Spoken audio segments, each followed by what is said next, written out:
Hello class, this is my third video covering section 1.7. So again, we're going to do some practice exercises and whichever ones we don't do, again, all of these can be found in the back of your book, the answers to these questions. All right, so it says decide on two variables, determine which variables the input and the output, choose variable names, and if this is a function, write the relationship using function notation. Okay. So here's the first tip, pro tip. Every time you see the word function of, right, function of, whatever comes after the word of is the input, all right? So the cost of mail package is a function of the number of ounces it weighs. So in this case, the weight would be your input. So I'm just going to write the letter here, W equals weight. Actually, let me use the typewriter tool. This is really sloppy. Okay, clean that up. So W, right, because it comes right after the word function, number of ounces, right? So we weigh in ounces.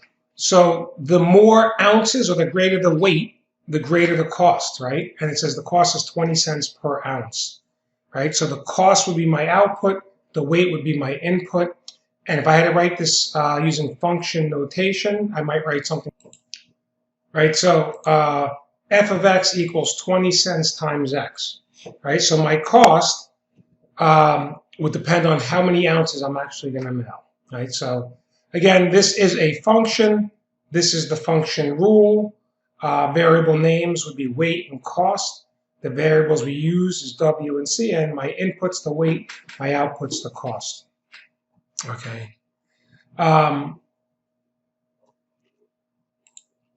Let's do one more.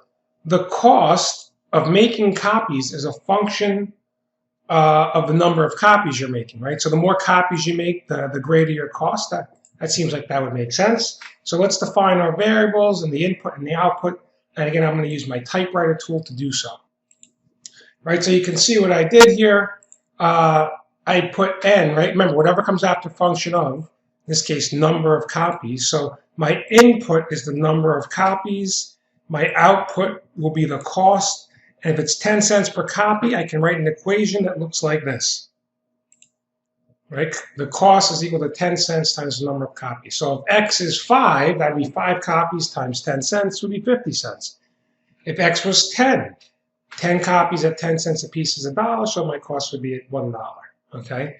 So it's important that you're able to come up with your input, your output, and your equations. Okay? And just remember, once again, whatever comes after the word function of, in this case, the weight, would be your input. Function of, in this case, number of copies, that's your input. Here's function of, whatever comes after, number of ounces, right? That's your input. Let's go to the next page. Okay.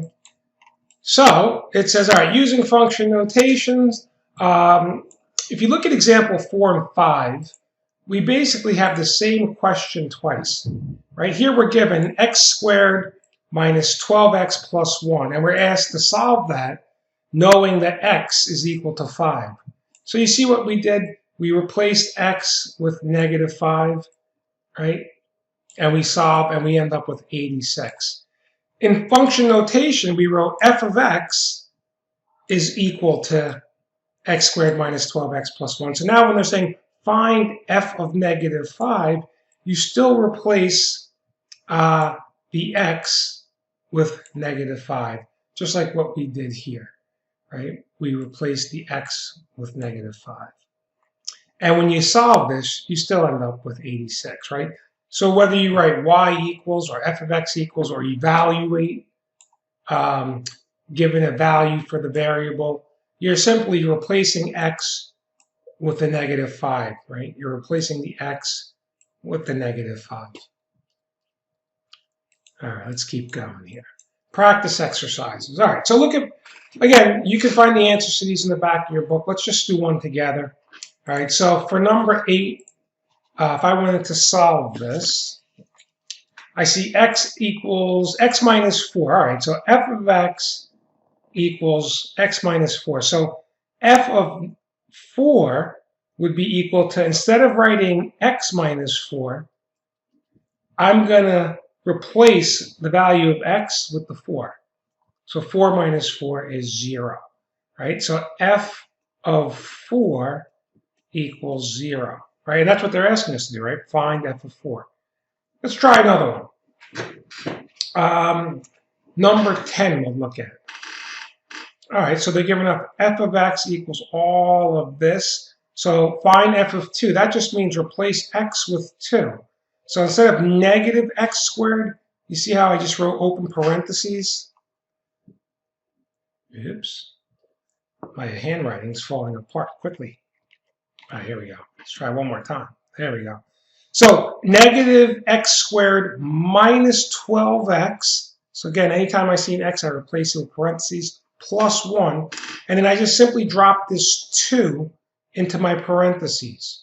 Right? So I'll put a 2 here, I put a 2 here. So now I have negative 2 squared is 4, minus 12 times 2 is 24, plus 1. So now we have minus 4 plus a minus 24. That's minus 28 plus 1. And minus 28 plus 1 is minus 27. That'd be the answer for number 10. Okay? So for all these, here you would put negative 2 in for x. In question 12, you'd put in 10 for x, and you'd evaluate and you'd solve. Okay? I hope that's helpful. Now it says interpreting function notation. Function notation can be used in applied situations. All right, let's turn the page. So it says the cost C of making copies in a function of number of copies x you're making. If each copy costs 10 cents, build a table using integers from 0 to 100, counting by 20. So listen, they give us the answer. So you see how it says from 0 to 100 in steps of 20. Notice how here we're counting by 20s. That's all they're asking you to do, right? They're saying start at 0, end at 100, and count by 20s in between, right? And then it says find the cost of making 20 copies.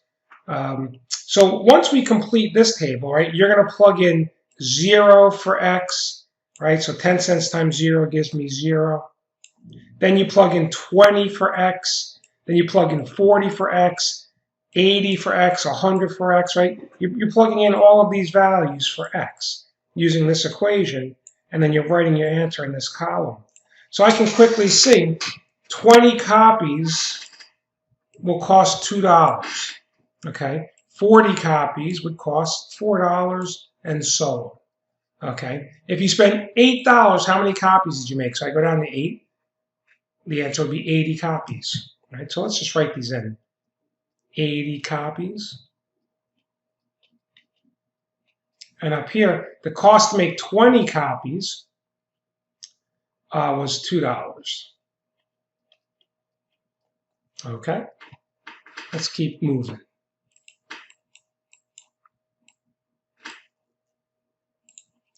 So down here, we are asked to interpret.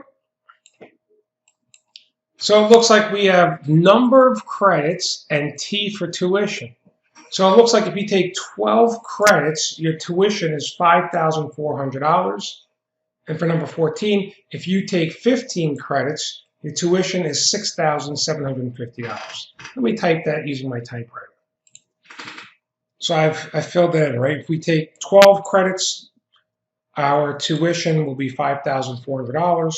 And if we take 15 credits, our tuition will be $6,750. Let's go to the next page.